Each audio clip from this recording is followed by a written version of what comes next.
नमस्कार साथियों, आज हम लोग उत्तर प्रदेश की नदियों पर चर्चा करेंगे। आइए देखते हैं उत्तर प्रदेश की नदियाँ। उत्तर प्रदेश में सबसे मेन नदी जो होती है वो है गंगा नदी, और गंगा नदी की लंबाई उत्तर प्रदेश के अंदर 1450 किलोमीटर है। भारत में इसकी लंबाई 25-25 किलोमीटर होती है। तो 1450 किलोमीटर उत्तर प्रदेश के अंदर गंगा नदी। और गंगा नदी उत्तर प्रदेश में बिजनौर से एंट्री करती है। बिजनौर से लेकर के ये बलिया तक जाती है और बलिया से बाहर निकल जाती है बिहार के अंदर। हमें उत्तर प्रदेश के हिसाब से इसको पढ़ना है। बिजनौर से लेकर के बलिया तक कुल 28 जिलों में गंगा नदी ट्रेवल करती है। कहीं कहीं पर 27 जिले भी लिखे होते हैं। कानपुर देहात जो जिला है वहाँ उसको कहीं कहीं इग्नोर कर दिया गया है। खैर, उस बात को इतना वैल्यू नहीं दी जाएगी।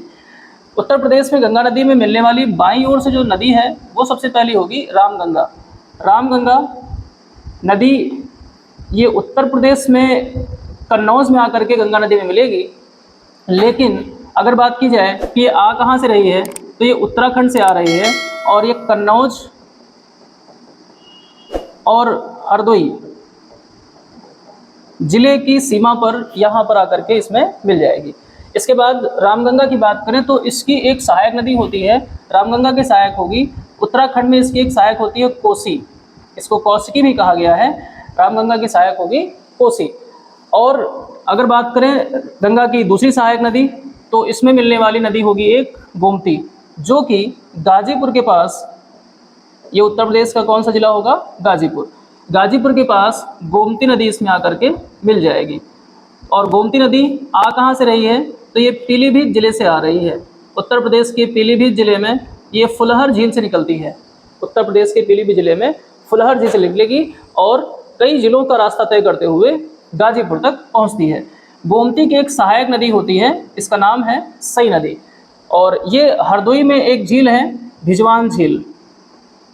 हरदोई में एक झील है, भिजवान झील, यहाँ से निकलेगी और जौनपुर के पास जा करके, जौनपुर में जा करके, जिसकी स्थापना की बात करें तो जौना खां की स्मृति में हुई थी। खैर, तो जौनपुर में आकर के गोमती नदी में ही मिल जाएगी कौन? सई नदी।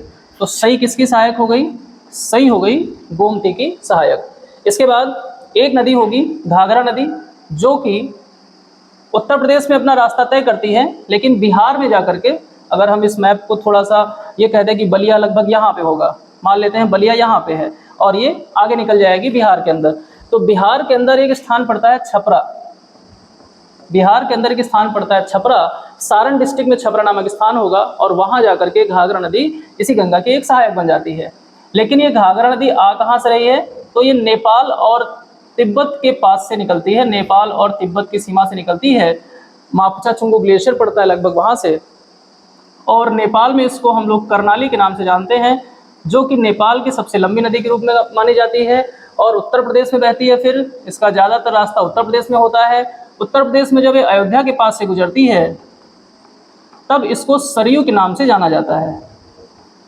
उत्तर प्रदेश में अयोध्या के पास इसे सरयू के नाम से भी जानते हैं। और लगभग 1000 किलोमीटर डिस्टेंस तय करने के बाद 80 किलोमीटर के आसपास ये बिहार में रहती है और बिहार में जाकर के गंगा नदी में मिल जाती है। अगर हम बात करें घाघरा की सहायक नदियों की, तो घाघरा की सहायक नदियों में एक सहायक होती है शारदा। ये सीतापुर जिला पड़ता है यहाँ रास्ते में। सीतापुर के पास शारदा नदी इसमें मिल जाएगी।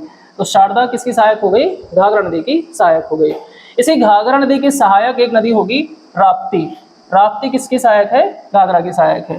तो राप्ती नदी घाघरा नदी की सहायक होगी, लेकिन कहाँ पर आकर के मिलती है, तो लगभग देवरिया के पास, देवरिया डिस्ट्रिक्ट के पास आकर के ये इस नदी में मिल जाती है।